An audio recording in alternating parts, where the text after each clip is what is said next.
Welcome to this explainer. Today, we're diving into something that is literally unprecedented in human financial history. We're tracking the absolute stratospheric ascent of Elon Musk, who, as of Friday, officially crossed a threshold that honestly used to be purely theoretical. Yep, we're talking about the news that Musk has hit an estimated net worth of $1.11 trillion.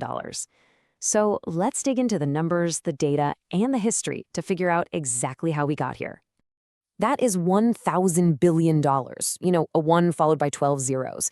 It's just a completely unimaginable, record-breaking sum of wealth that totally redraws the map of the global elite. To put the sheer scale of this into perspective, sitting at this trillion-dollar peak makes Musk almost 4 times richer than his nearest rival, Google co-founder Larry Page. And it makes him more than 5 times richer than Meta boss Mark Zuckerberg. He has soared so far past the other giants topping the rich list, people like Jeff Bezos and Bernard Arnault, that he is effectively operating in a financial stratosphere entirely of his own. So what actually pushed him over that trillion-dollar finish line? Well, the main catalyst was Friday's historic stock market debut of SpaceX. For years, the space exploration firm operated privately, but this massive IPO instantly unlocked a tidal wave of valuation. It sent Musk's personal net worth skyrocketing almost overnight to secure that trillion-dollar title. Now let's look at the jagged mountain range, a 6-year volatile climb to the top. If we trace his wealth over the last 6 years, it seriously mimics a jagged mountain range. Think about this. Back in January of 2020, he was only the 35th richest person in the world, sitting on a fortune of around $28 billion. But that year, boom, his wealth took off sharply as the value of his 2 biggest companies started to explode. By January 2021, he surged to become the world's richest person, briefly overtaking Jeff Bezos. But as you can see, it wasn't a straight line up. His fortune took a really big hit in 2022 amid a broader downturn in U.S. tech stocks.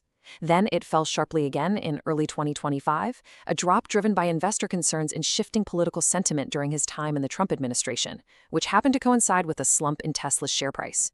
Yet, after every single steep decline, he's come back stronger, culminating right here in this massive 2026 peak of $1.11 trillion. Okay, let's move on to the anatomy of a trillion and break down where all this wealth actually comes from. Because here's the thing, the foundation of his extreme wealth is almost entirely concentrated in massive corporate holdings. Musk currently owns a whopping 42% stake in the newly public SpaceX, which boasts a total market valuation of over $2 trillion all by itself. Alongside that, he holds a 12% stake in Tesla, a company carrying a valuation of around $1.5 trillion. The rest is just slivers of wealth tied up in his smaller businesses, like the tunnel construction firm, The Boring Company, and his brain-computer interface company, Neuralink. But notice what's missing from this equation: cash. And that brings us to a really crucial point, understanding the striking imbalance of modern extreme wealth. We're talking about a mountain of paper assets versus an incredible lack of actual liquid cash. Being a trillionaire absolutely does not mean Musk has $1 trillion just sitting in a checking account somewhere. This overwhelming wealth is consumed by corporate stock that can wildly rise or fall based entirely on investors' sentiment. His liquid cash is virtually non-existent. In fact, many of those super valuable shares we just talked about have actually been pledged as collateral against his own personal loans. To really hammer home just how extreme this reliance on paper assets is, we can look at Musk's own startling admission. Back in February, he posted on X stating that less than 0.1% of his net worth was held in cash.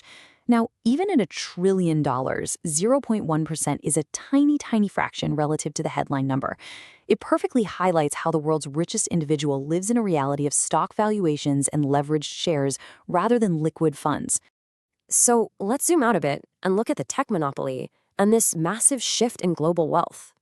Historically, if you looked at the world's wealthiest individuals, they usually earn their fortunes in traditional sectors, right? Places like finance and manufacturing.